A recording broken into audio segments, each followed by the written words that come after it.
And interesting, a lot of pastors online talk about the same theme right now. Sue follows one of them. And she'll tell me what that pastor was saying, and it ends up that I'm saying much the same thing, different order. I got the order by pastor online did the whole time. Who would know anything about that? I'm joking. But anyways, here's a scripture I want to start off with. It says this. Maybe I'll get you to read it with me. It's Mark 12. It says, the most important commandment is this: you must love the Lord your God with all your heart, with all your soul, and all your mind, and all of your strength. When I read that, what I pick up out of that is incredible emotion and passion. I got that word love. Love God with everything you've got. There's emotion, there's passion, there's feeling in that. So God is commanding me to have emotion in my relationship with Him. He doesn't want it to be a cold, distant thing, emotional, so emotions are okay. God commands it. Nothing wrong with having emotion and feeling it. It's good. Now what I want to do is go a little deeper, and I want to talk about understanding my emotions.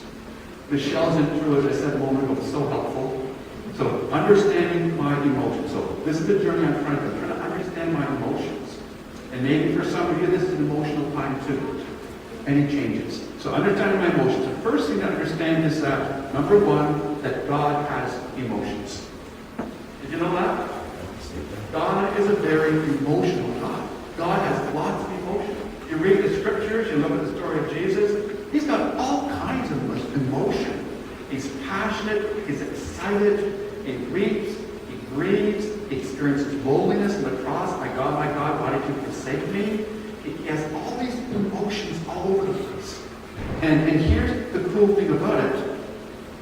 The only reason that you have feelings is because God has feelings.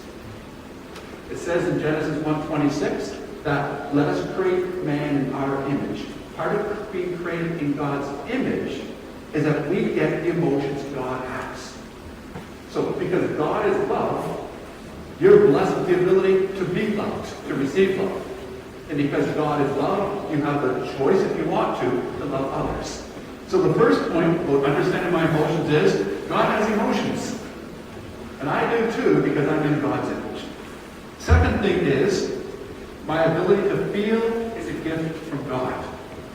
He could have made us like robots, He could have made us like distant from people, but He said, I'm going to give this creative order, I'm going to give them emotions, and they can feel love and love others. Number 3, about understanding emotions, this is interesting. It says, there are two extremes to emotion, both of which are harmful. First one is emotionalism. Emotions are good. Emotionalism is different, and that's less than helpful. Do you know what I mean by emotionalism? Emotionalism means that what's important is my feeling. My gut tells me that this is what it's all about. My feelings say this. Regardless of the logic, regardless of any other point that may be brought forward, I feel this way, so this is what must happen. This is how it looks. That's emotionalism. That's less than helpful. On the opposite end of the spectrum is stoicism. Stoicism says emotions have no place. It's all logical. It's all factual. I don't care what your feelings are. This is my analytics, and this is what we go with. Now, both of those are really bad. But you want to hear something funny?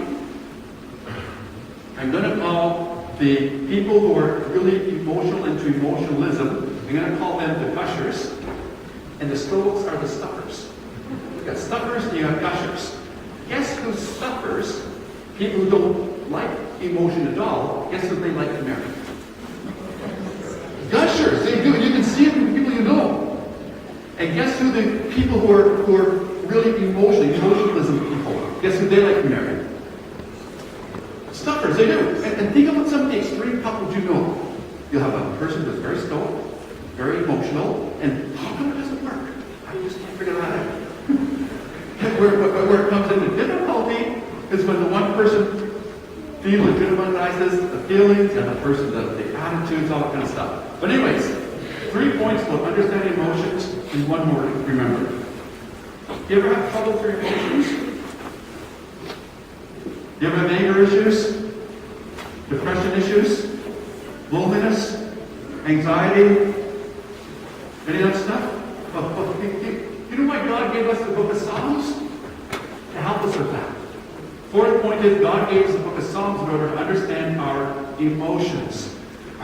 Every emotion we will ever have is talked about in the book of Psalms. You read through the book of Psalms, you'll hit upon your emotion that you're struggling with. You hear about it in the book of Psalms, and you can understand what's going on, and you'll learn more about yourself. So in the book of Psalms, you'll find people who are ecstatic, worshiping Jesus, worshiping God.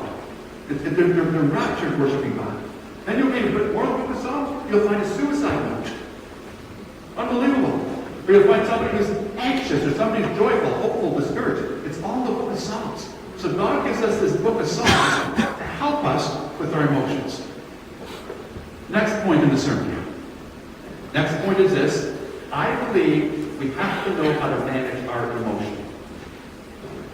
A church in transition needs to express emotion, but understand how to handle it, how to process it. Now, I want to talk about that for a second. Number one, why must we learn to manage my emotions? Number one is because my feelings, ready for this? The gushers will hate me, and the people who are snuffers will love me for this statement. Why must I learn to manage my emotions? Because my feelings are often unreliable. Can you hear that? The stoics are saying, yeah, preach it. The gushers are saying, get rid of them. but the reality is, our feelings can be totally wrong. Can you hear that? Give me an example. Have you ever had the wrong feeling about yourself? You know what I mean? When you go down that negative hole, our feelings can be wrong. Another example. Have you ever met somebody and your feelings are wrong? Our feelings can be wrong. So we can't go by feelings. Not everything we feel is reality. Scripture says there's a way that seems, and if I have my outline, I'd circle the word seems. There's a way that seems right to a man, but in the end it leads to death. So our feelings can be wrong. Number two, why must I learn to manage my emotions? Because I don't want to be manipulated. You hear that? Every professional salesperson, every great marketer, their success is often dependent upon their ability to manipulate the client. That's what it's all about. And they manipulate, professionals manipulate us by sound, by speech, by language, by smells, all this kind of stuff. Give me an example. Have you ever bought something and you take it home and you're saying to yourself, why did I buy this? You know why you bought it? Impulse. You know why you bought it on impulse? Because you had a salesperson, a marketer, who understood emotion and wrapped you up. You want to know how to control your emotions because they can be manipulated. Manipulated by Satan too. Scripture. Be self-controlled and alert. Your enemy, the devil, prowls around like a roaring lion looking for someone to devour. And my point is, the way Satan devours us, for a sincere and kind heart, is by working on our emotions and feelings and beating us up. Can you hear that? You agree with that?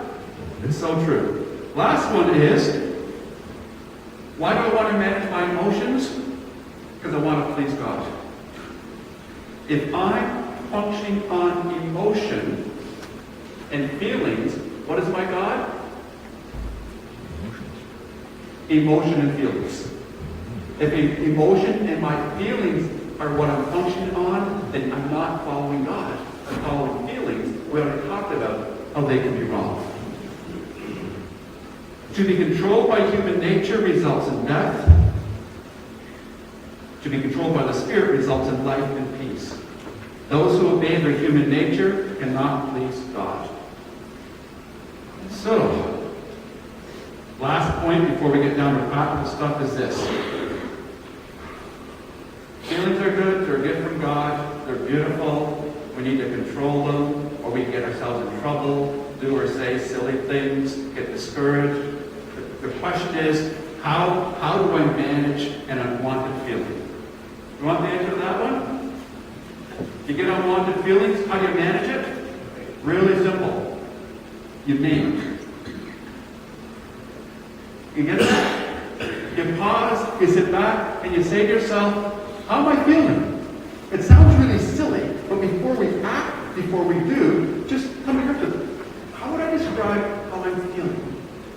Now, the funny thing about us people is, we all believe we're good at this. I don't think you can meet a person who doesn't believe they control their feelings or emotions. Everybody thinks they control their emotions and feelings well. Now, the reality is, probably you think you control your emotions and feelings really well, and that nobody else in the room does. That's a reality for us. But what I'm going to suggest to you is, none of us do a very good job at naming our feelings and emotions. I'll give you an example. A couple was having some marital trouble. They go to see their pastor for counseling. The pastor listens to their stories. They talk. He's beginning to get a bit of a feel for what's going on. So he asks this question to the gentleman. He says, how in touch are you with your feelings? He says that to the man. How in touch are you with your feelings? And the man says, I'm a very sensitive guy. I'm really in touch with my feelings. I'm so in touch with my feelings, I think I'm too sensitive. And that's why we have this marriage. I'm too sensitive to life. You're not answering the question. How in touch are you with your feelings? How would you describe your feelings? There's silence as he's trying to struggle with this. And all of a sudden he blurts out, I was tired and hungry last week. And the pastor says, that's not a feeling, that's a driver. How are you in touch with your feelings? What are your feelings? So we're struggling with emotions. Pause and ask ourselves, how in touch am I with my feelings? Am I really in touch with my feelings? The second thing to ask yourself is this. Are my feelings helping me? Helping people around me? Helping others? It's like you go into a restaurant, and you go to the restaurant and you're very anxious. And something happens and you're really ticked off at the waiter, the waitress, whatever. Ask yourself, why am I upset? Why am I emotional? What's going on here? Is it going to help me to dump on the waiter or waitress? If you dump on your waiter or waitress, what's going to happen is you're going to spit your soup. It's not going to help you. But if you process it, you say to yourself, why am I anxious right now? What comes out of it might be I'm anxious because I got to the restaurant late, I got another appointment, and I have a time issue. You hear what I'm saying? All we're trying to do is this. In the season of transition, the exiting pastor will have lots of emotions. The incoming pastor will be very emotional too. And you folks will have a whole bunch of emotion. Depending on how you feel about the church, the ministry, all kinds of stuff. And this point of this message is just to beg you to process some of your emotion before we act to do stuff. Just process. How am I feeling and why am I feeling that way? Now, let's do a little bit of a shift here. I want to share with you some things that will happen here in the next few weeks. Keeping in mind emotions and all that kind of stuff. So here's the first thing. Raise your hand if you know the name of the pastor who was here before me. Raise your hand if you know the name of the pastor who was here before me. So we have, yeah. Raise your hand if you knew that pastor. Got some of you now, didn't I? Okay, so in case you're wondering, probably about 10 hands up went up. So the pastor who was here before me was here I've been here 11 years. Do you know what that tells me? If I come back in 10 years' time, probably nobody here will have a clue who I was. That's just the reality. We don't remember who my president was. 10 years from now, nobody will remember who I am. So what's the point of ministry? Only point of ministry is who gets into heaven. You know what I'm saying?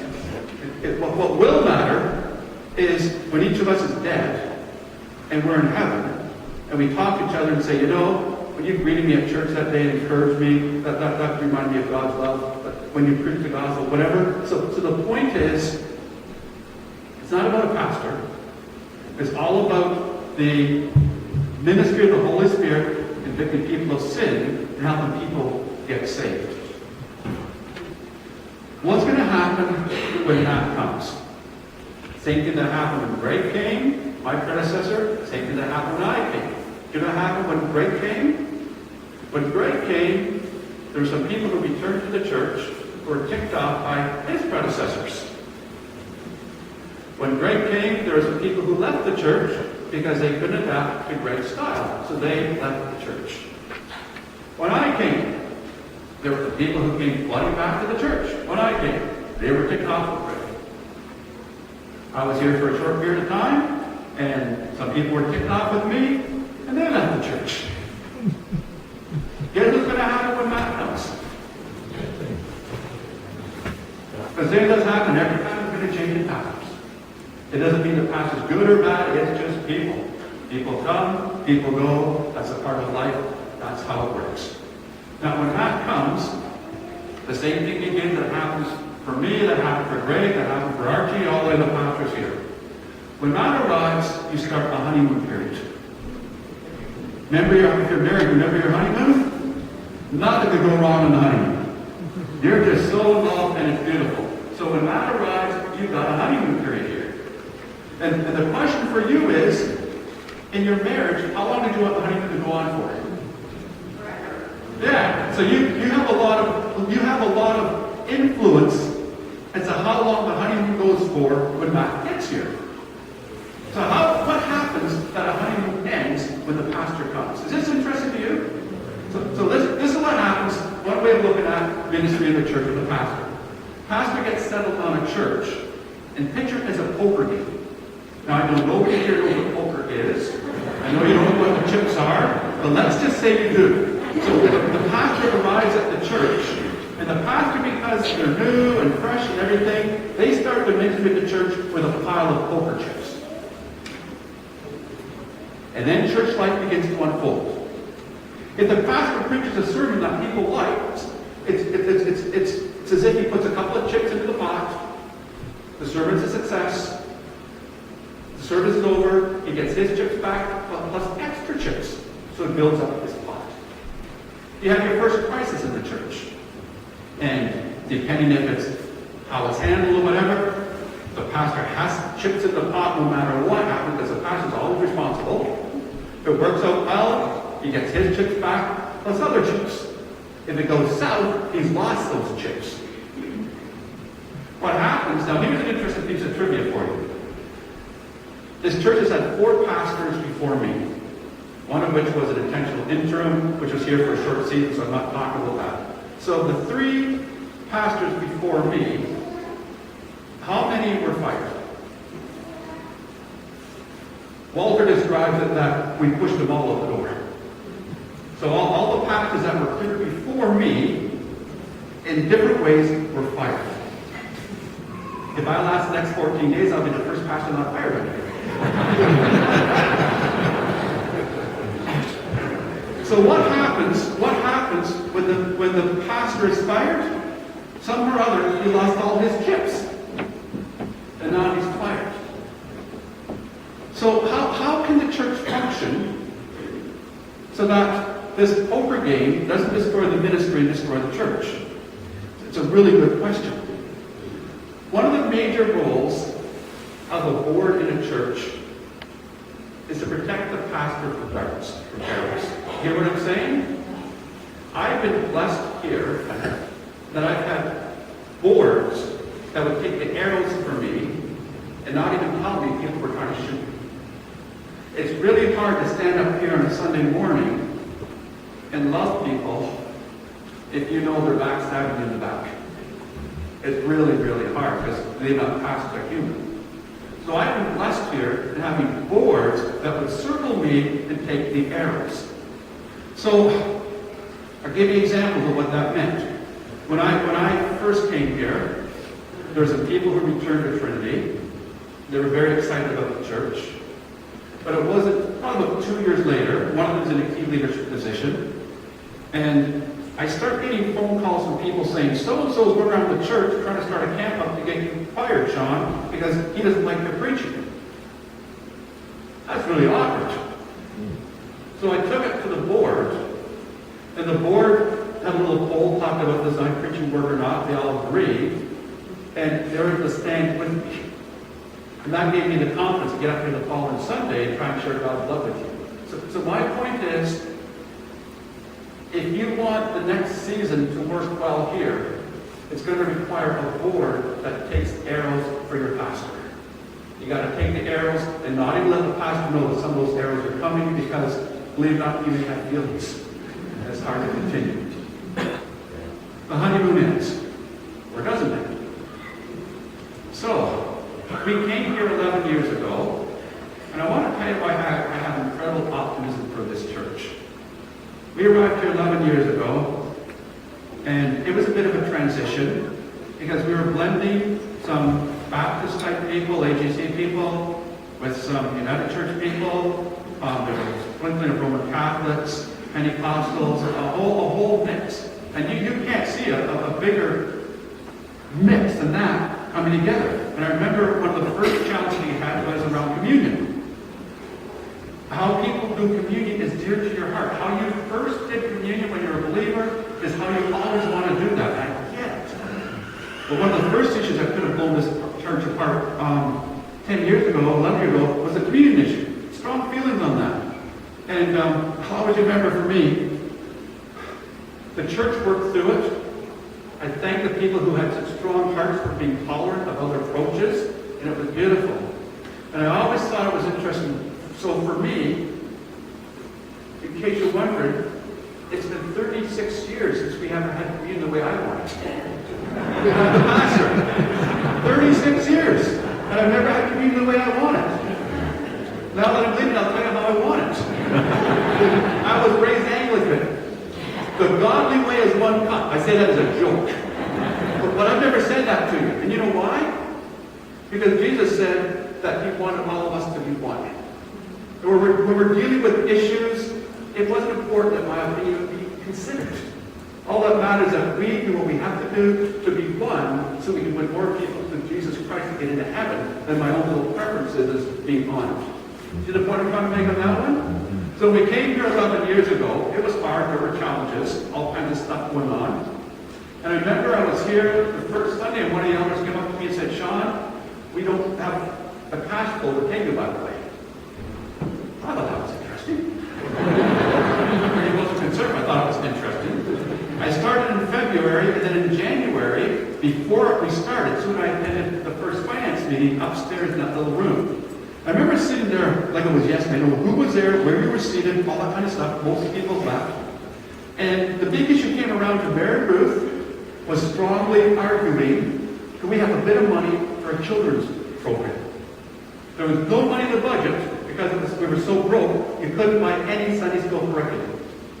And Rod, great chair of the board, said there's no money in the budget for Sunday school curriculum. You can't afford to buy Sunday school curriculum. And 11 years later, you have the best Sunday school curriculum going, and you have a staff person to implement it properly.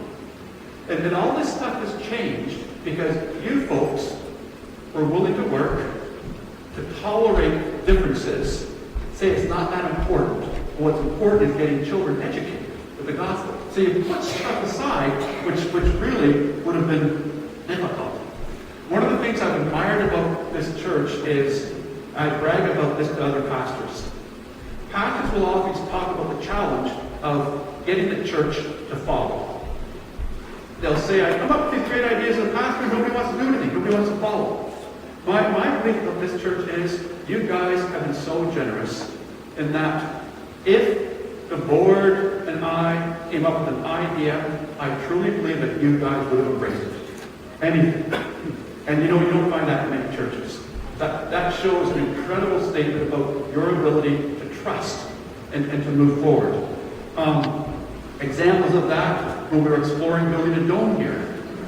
No negativity, let's just explore and see if it works.